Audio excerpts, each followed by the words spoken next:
បាទសួស្តីបងប្អូនអរគ្នាបាទខ្ញុំគ្នាមកដល់កន្លែងភ្នំឈ្ងោកមួយទៀតបាទអញ្ចឹងទឹមតែធ្វើអំណើមកដល់កន្លែងផ្លូវឡើងនៅឡើយទេបាទមិនទាន់បានទៅដល់ខាងលើទេអញ្ចឹងបងប្អូនពេលទៅដល់លើចាំខ្ញុំមកថតបង្ហាញបងប្អូនតទៀតតោះបងប្អូនអរគ្នាឥឡូវតាមដានមើលក្នុងជាមួយខ្ញុំទាំងអស់គ្នាតើមានរោងប៉ុណ្ណាដែរតោះបងប្អូនហ្នឹងហើយបងប្អូនអរគ្នាខ្ញុំចូលមកដល់ក្នុងភ្លាមគឺមានរូងបងប្អូនបាទមានរូងធំដែរក្នុងរូង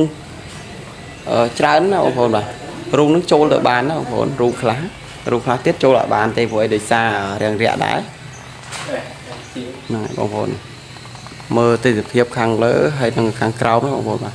អញ្ចឹងកន្លែងនេះគឺបើសិនបងប្អូនចូលទៅគឺរាំងល្ងឹតតិចហើយបងប្អូនបាទ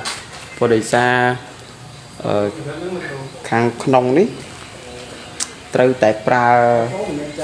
ភ្លើងទៀនឬក៏ពិលណាបងប្អូនបាទ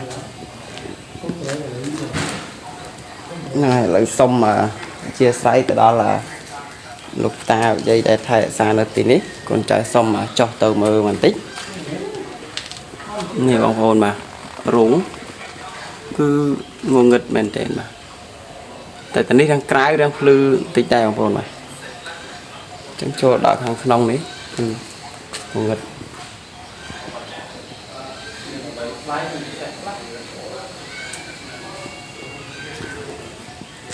ចឹងខ្ញុំអាចជួបបានត្រឹមនេះឯងបងប្អូនព្រោះដោយសារទៅក្នុងទៀតគឺងងឹតណាស់នេះបងប្អូនទៅក្នុងនេះទៀតក៏មានផ្លូវទៅដែរតែងងឹតណែបងប្អូនអរគ្នាបន្ទាប់ពីបានមកលេងនេះហើយយើងទៅមើលខាងមុខទៀតតើមានអីខ្លះបងប្អូនបាទបន្ទាប់ពីបានដល់កន្លែងរូងនោះហើយគឺដល់កន្លែងនេះគឺមានជើងភ្នំមានរូងខាងក្នុងមួយទៀតសម្រាប់ដុតធូបថ្វាយរូបព្រះនៅខាងក្នុងដែរណាបងប្អូនបាទហ្នឹងហើយបងប្អូនអរគ្នាបន្ទាប់ពីបានដើរមកដល់កន្លែងមានផ្លូវឡើងមួយកន្លែងជាវត្តអញ្ចឹងមកដល់ខាងកលេចខាងឆ្វេងដៃនេះគឺមានកម្មចដារាប់ដើរទៅខាងលើណាបងប្អូនបាទដើរទៅលេងទិដ្ឋភាពនៅខាងលើបាននេះគឺជាចដាណាបងប្អូនបាទចដាដែលយើងឡើងតាំងពីក្រោមរហូតមកដល់លើណាបងប្អូនបាទហើយខាងនេះដែរគឺឡើងទៅលើទៀតបងប្អូនបាទតែអត់ទាន់បានទៅទេនៅថតត្រឹមនេះឲ្យបងប្អូនមើលសិនហ្នឹងហើយបងប្អូនអរគ្នាឥឡូវឡើងមកដល់ទិដ្ឋភាពខាងលើបាទមើលទៅស្រស់ស្អាតមែនទែនហ្នឹងហើយបងប្អូនអរគ្នាឥឡូវមកដល់កន្លែងភ្នំនេះហើយនេះនៅខាងក្នុងទៀតណាបងប្អូនបាទ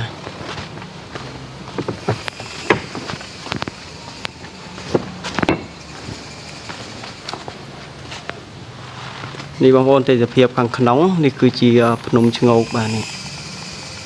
បងប្អូនឃើញហើយតែដល់ខាងក្នុងគឺល្ងឹតតែម្ដងណាបងប្អូនបាទ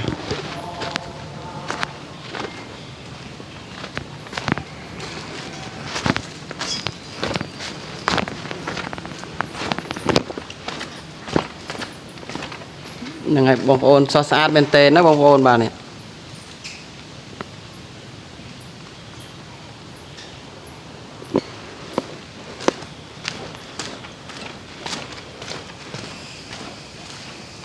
ស្អាតណាស់បងប្អូនបាទ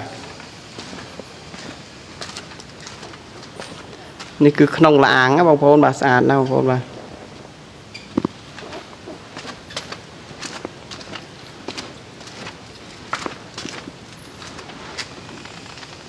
បងប្អូនស្រស់ស្អាតណាស់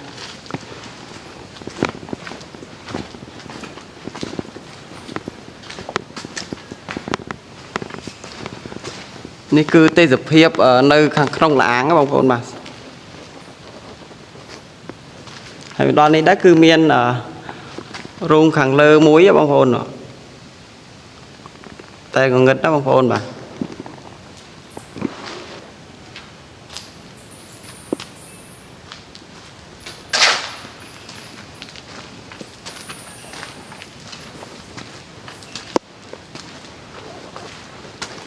ចឹងមកដល់ខាងក្នុងគឺមានរូបជាច្រើនដែរបងប្អូនតែជាតំណាងរូបព្រះពុទ្ធគឺអត់មានទេគឺមានជារូបថ្មសំណាងជារូបព្រះអង្គរូបអីចឹងណាបងប្អូនបាទ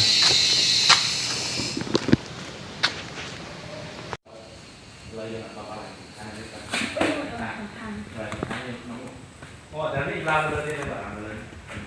Ủa, đấy nó lại làm rồi ô tô này. Cái này lá thì Ngày còn hộ đó kia đó không rụp không bị đấy nhỉแต่นักดาวឡើងទៅលើទៀតមិនដឹងថាដើរទៅដល់មកបានទេបងប្អូនបាទចឹងតាមដានខ្ញុំទាំងអស់គ្នា Rồi tôi muốn chụp vềក្រៅទេ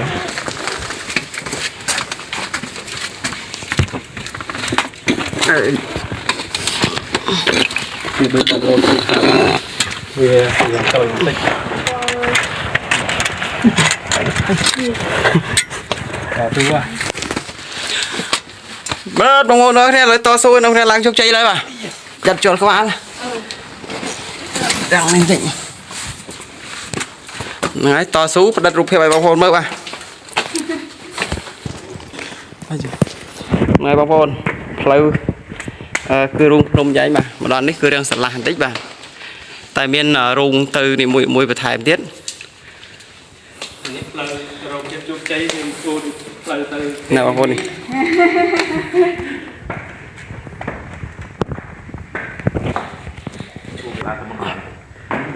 នេះថ្មគេបងប្អូនកន្លែងនេះគេហៅភីកមាសបងប្អូននេះចាំងជាមួយនឹងថ្មហ្នឹងណាបាទភីកមាស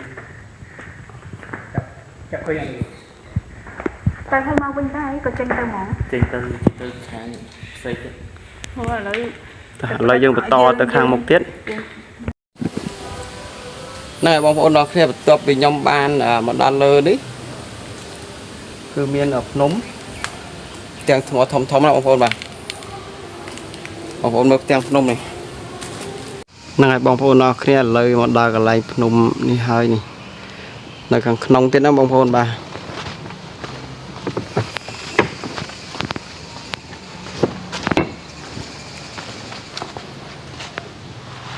នេះបងប្អូនទេសភាពខាងក្នុងនេះគឺជាភ្នំឈ្ងោកបាទនេះ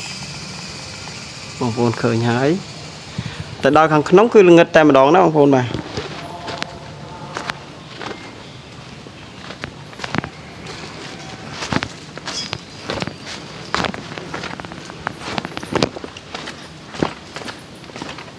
ហ្នឹងហើយបងប្អូនសោះស្អាតមែនតើណាបងប្អូនបាទនេះ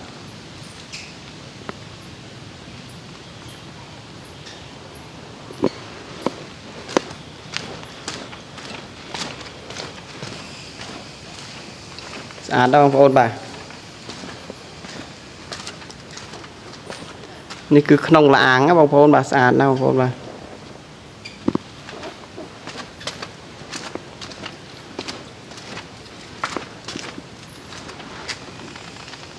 បងប្អូនស្រស់ស្អាតណាស់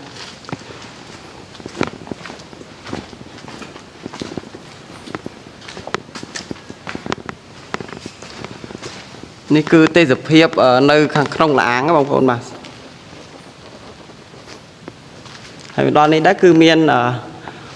រោងខាងលើមួយបងប្អូនតែងងឹតណាបងប្អូនបាទ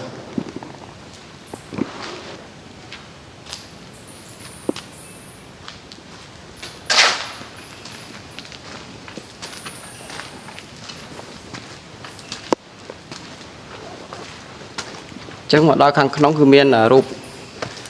ជាច្រើនដែរបងប្អូនតែជាតំណាងរូបព្រះពុទ្ធគឺអត់មានទេគឺមានជារូបថ្មសំណាងជារូបព្រះអង្គរូបអីចឹងណាបងប្អូនបាទ